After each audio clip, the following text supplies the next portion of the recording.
Regarding your reservoirs, it's a very good idea to keep them really clean and covered. As I mentioned before, you should always have it covered to prevent any bugs or anything from falling in your water. It'll keep algae from forming if it's dark inside there.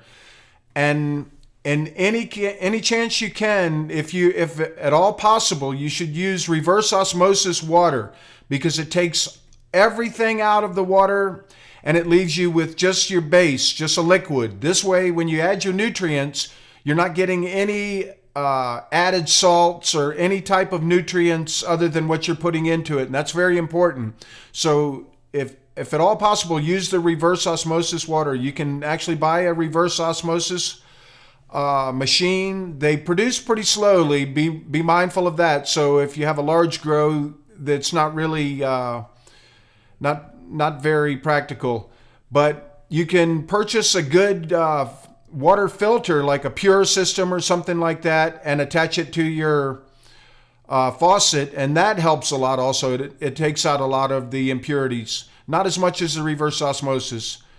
And I highly suggest that as often as you can afford it, to change that reservoir, change out the water at least once a week minimum, and add new nutrients, because you'll notice a big jump in your yield if you constantly give it fresh nutrients. Because the first feeding, it's going to take out everything it likes in the very beginning. And then as you continue to run it through, it's just going to keep sucking it out. But if you can change that resi at least minimum once a week, more if you can afford it. It's kind of a pain to be, siphoning all your water out. Maybe you might even have to hand dip yours.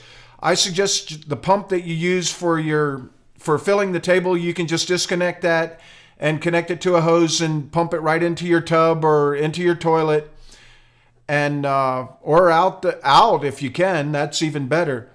But if you do pump it into the toilet, be sure to always use the same end of the hose going into the toilet. Don't put the hose that was in the toilet into your resi, because that's going to build up some problems in there. So just maintain a good clean reservoir, clean it out really good every time, and that'll improve your yield.